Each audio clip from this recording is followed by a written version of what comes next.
I wrote a paper in college on courage after reading Plato's dialogues on the character Socrates and his life and his way of teaching.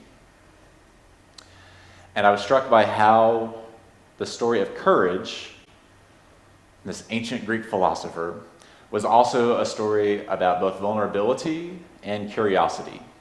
And if you have not read Plato's dialogues, perhaps some of us have, I don't need to go too far into it.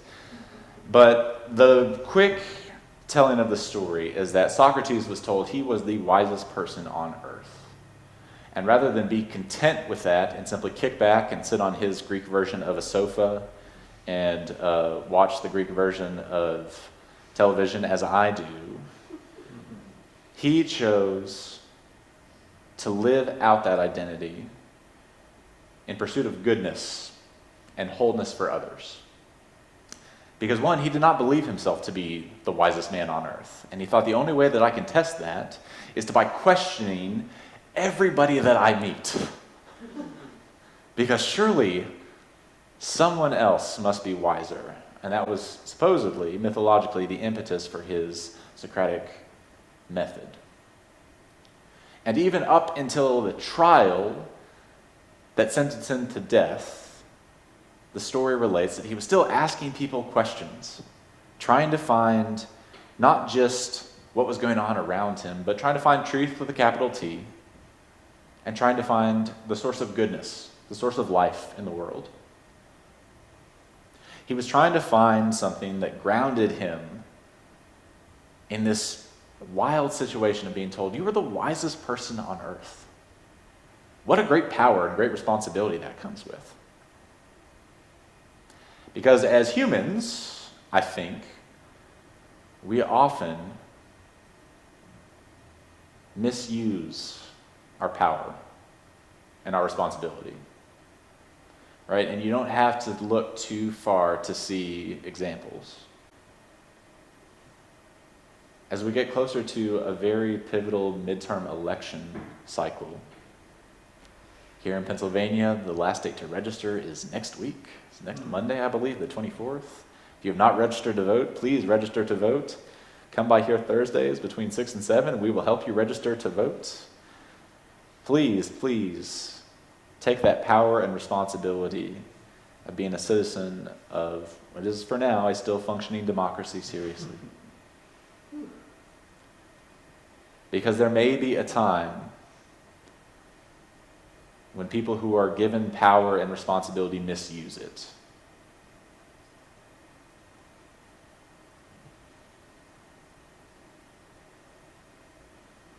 And it is not hard to imagine a time like that. The curse of being told that you are wise is that you can start to listen to that and start to believe it, unlike Socrates, and start to not question both your own capacity to harm people and your own responsibility to do good for other people. This is the lesson Socrates finds throughout his life, is that it is not simply enough to just be wise and to be content, but you're supposed to do something with your life, with your gifts. And he finds that the only expression of his power and responsibility is to try and find the answer for how do we make things good for others? How do we express that good in the world? When I think about our current political situation and I see the lack of dialogue on both sides that Plato would find heinous, I'm struck by the inequality that I see in the both sides narrative. And I've been thinking about this a lot as I get ready to go on a tour across the state of Pennsylvania to engage with people who are looking to vote, sometimes perhaps against their better nature, trying to do get out the vote work and trying to energize people who will vote for our values that we espouse on these walls, right? And I'm struck by the tenor of our discussions in my circle, where we spend a lot of energy trying to understand the other side, trying to explain the other side, trying to empathize with the other side. And I think about all the articles that were written after the 2016 election, trying to understand that kind of voter. So much energy spent. No one has ever come to ask me why I voted the way I did because of my religion, because of my faith values. Not a single person. Not any of those people I've ever had dialogues with on Facebook. Not a single member of my family. And now the dialogue has stopped. I don't know if you have noticed this in your own families and others. There doesn't even seem to be an attempt to talk right now. It is simply about getting out the vote, organizing your power. And I get it from my side, because my energy is better spent trying to enact good in the world. I spent enough time questioning everyone I met. When they were not questioning me back, I said, this is not a dialogue. This is me talking into the ether. So I don't know if you have felt that way or not. But when I feel that way, I try to look for wisdom in different places. One of those places is a book that I come back to often, a series of books. It's called the Bible. And I was reading a story about the Hebrew people, because we're in the midst of Hebrew holidays. This is the season of Sukkot right now. You may see Jewish siblings staying outside underneath of dwellings, and that is part of their religious expression in this month.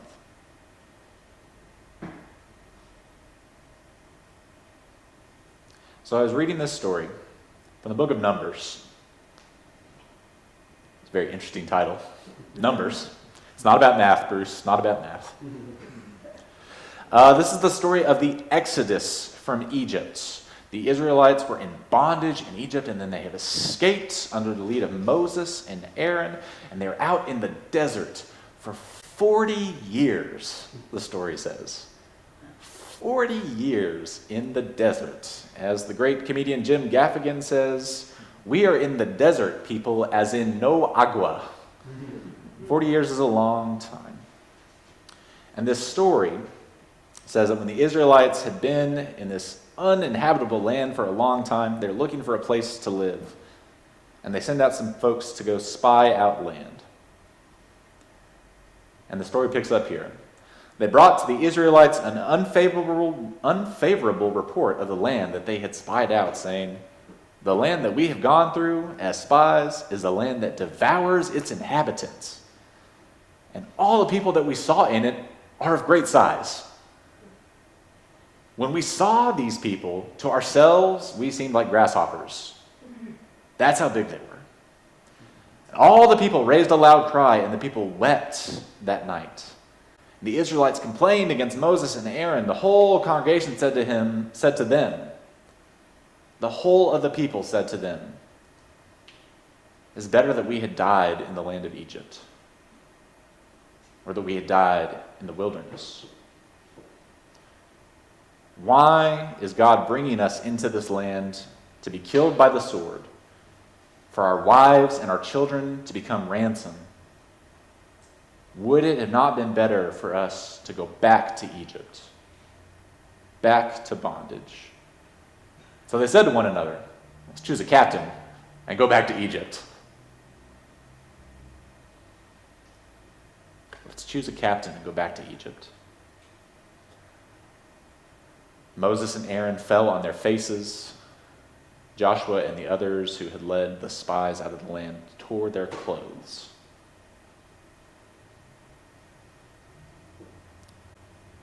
So I often tell Bible stories in UU congregations, one, because we don't often do it, and two, because I like to lift up that these are old stories, but they're also new stories.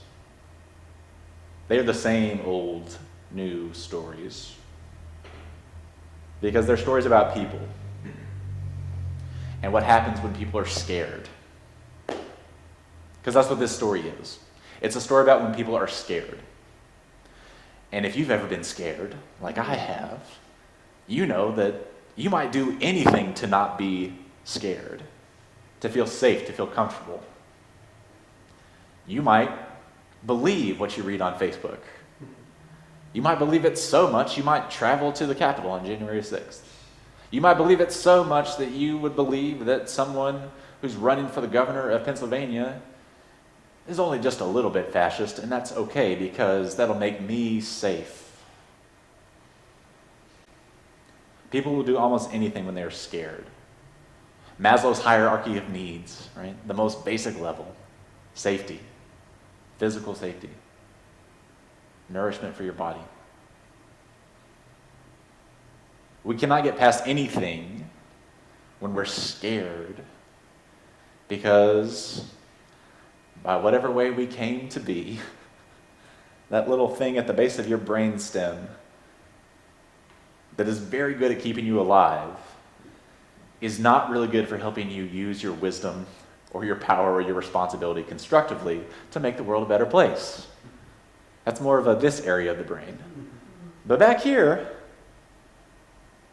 this is the part that says, better that we go back to Egypt where we were enslaved. Better that we vote for that guy.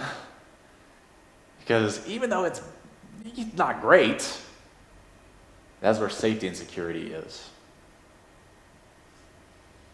And we cannot get past this fight or flight response, the existential fear that America is changing. That we're in the wilderness, that we are lost. We don't know where we're going. We cannot see the path ahead. And that is people on both sides of the aisle. What I see as the difference is that the people that I hang out with do have a vision of what this America looks like. And it is not what America used to look like. And that is what is terrifying to the other side. And there's no amount of dialogue, there's no amount of facts that can change that perception or that reality. Because fear is at the root. So what is the antidote for fear? It's a word that starts with C. Courage! Yes! Oh, you guys are so good. I spend a lot of my time thinking about courage, just since I was in college and wrote a paper about it, but it is something that I think about a lot because my friends will say that I am brave, that I am courageous, because I have done what I would call reckless things. I have run into the middle of fist fights and broken them up with my voice. I've heard gunshots from the next street over and run to help children move. I have told someone I cared about that I loved them when they were not ready to say it back. I have stood up to family members who resorted to physical violence to defend people.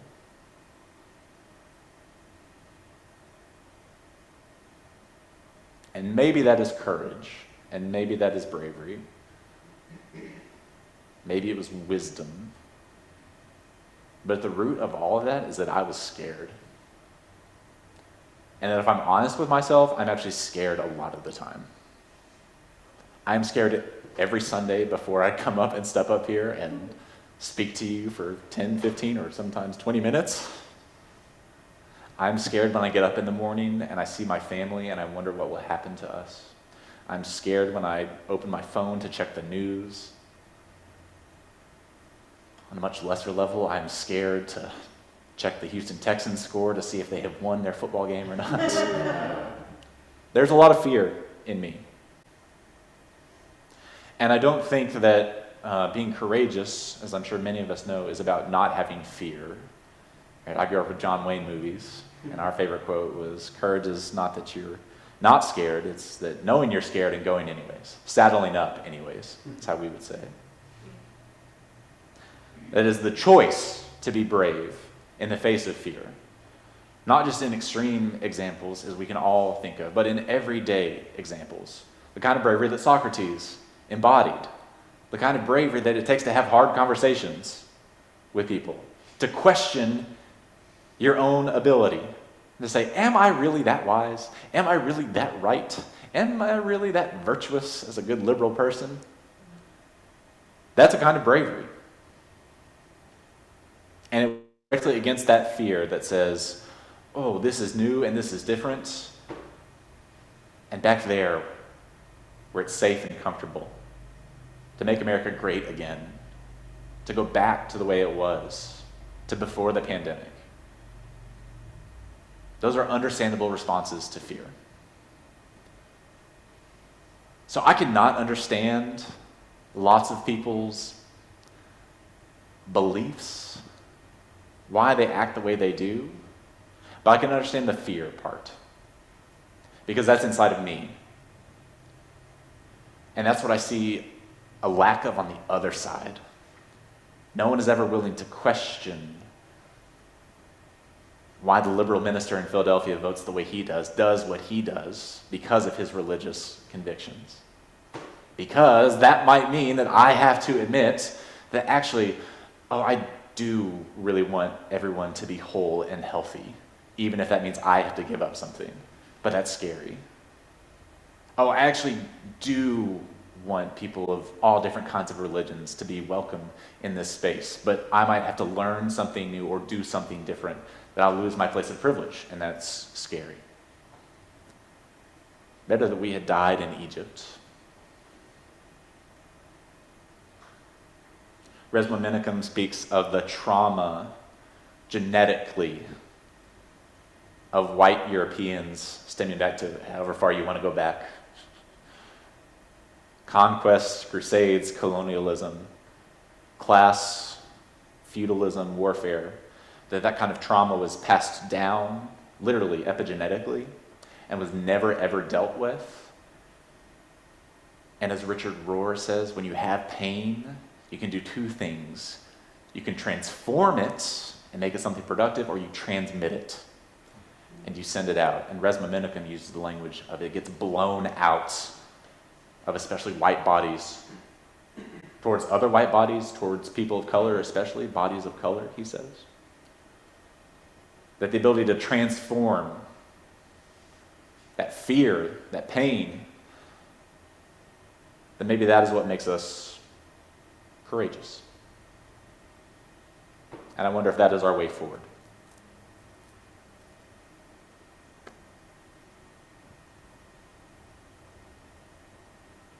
I told you we're going to go out on this bus tour. And part of what we're doing is trying to energize people. And part of what I am doing as the tall white male body is to think of this story of how the leaders of the Israelites react to the people saying, better that we had died in Egypt. We got to get back to what was. This is too uncomfortable. So they fall on their faces and they tear their clothes. It's kind of weird, right? Except that if you were a Hebrew person living in 5000 BCE, whenever it was, this would actually look very similar to you. You would understand what was going on. It was the exact same kind of ritual as someone pulling a tissue and wiping their tears. It's the exact same kind of movement as someone struggling to give a eulogy, to speak about a deceased friend, and their voice starts to tremble. These are signs of grief. These are signs of loss. And the fact that it is the leaders, the big tough men, leaders, who signal their grief to the people, I find so interesting. What would it be like if we had more politicians who were able to express their grief and to have that grief be welcomed? What would it look like if there were more professional athletes who were able to express their grief, to talk about their weaknesses, their challenges in ways that are accepted? And I do see that starting to turn in lots of places. based somewhat on the work of Brene Brown, who Shay has preached on a couple of weeks ago. The idea that vulnerability, that expressing yourself is a part of courage, is starting to take more root in our fundamental culture. You may notice that is why we, in fact, do candles and drop stones in water, where I ask you to check in with yourself and say, how am I feeling? What's going wrong? What's going right? Who am I thinking about? Because that's where it starts. Because no one ever asked me to do that when I was little. And so I had to learn. Because I thought the only way to be courageous was to run into fights. I didn't think it might be about questioning my own self, questioning my beliefs, questioning the way in which I was raised.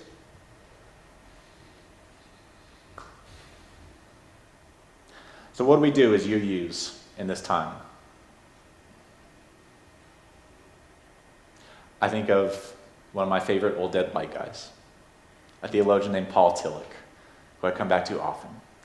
His big thing was about courage, and it was not just courage that looks like running towards danger. It was this more kind of existential courage. He talked about the courage to be against the forces of what he calls non-being. Okay? Also against the forces of anxiety. Anxiety like we might think of, but like fear, change, grief, anything that's uncomfortable, anything that makes me question myself or question others. That we're supposed to develop the courage to be. And the way that we do that is by leaning on our religious traditions. It doesn't have to be theistic. It can be totally humanist and community-based. But it takes both of those things. It takes both an individual commitment to being yourself, all of yourself, to wrestling with the fact that I get scared, to wrestling with the fact that I get angry, to wrestling with the fact that, yeah, actually sometimes I do feel like, oh, it would be so much easier if we could just get back to before the pandemic, back to before 2016. It'd be so much easier. And that if I can see that in other people, if I can recognize it in myself, I can recognize it in other people. And if I have a community of other people that can help me recognize it in myself and in one another, that gives us what Paul Tillich calls the ground of being. That is someplace you can come back to, physically or metaphorically, when you get scared. It says you can come back to the place where you are held by community that lights candles. You can come back to the place, to the traditions that say everyone is inherently worthy and dignified, that we are all interconnected. That you can come back to the place that says, yes, that you are in the wilderness right now, but there is a place that you are headed. There is a vision, even when it's hard to see. But it takes great courage and great vulnerability to do that kind of work. And that is something that I see often, people that I hang out with, and it's something I do not see people on the other side. So what would it look like for religious leaders to go around Pennsylvania and to fire up the base, but also to name grief? What is it like for a white, straight, tall, able-bodied Christian male from Texas to name that? Is that something that might breach the gap of dialogue? I don't know. I sure hope so. But I don't know, and I'm scared to do that. But courage is about being scared and saddling up anyways.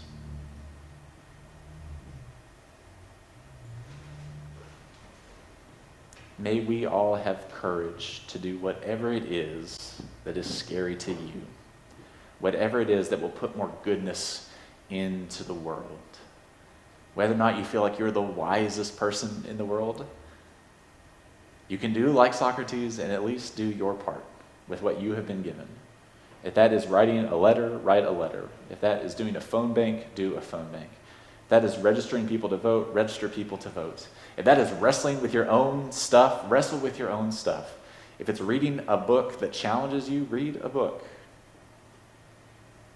But then come back to this place, the ground of our being. Come back to God. Come back to your community, to the people that remind you that you are held. Whenever we say, better that we were back there. Courage is the love that pulls us forward to what is ahead. So may that be so. Amen.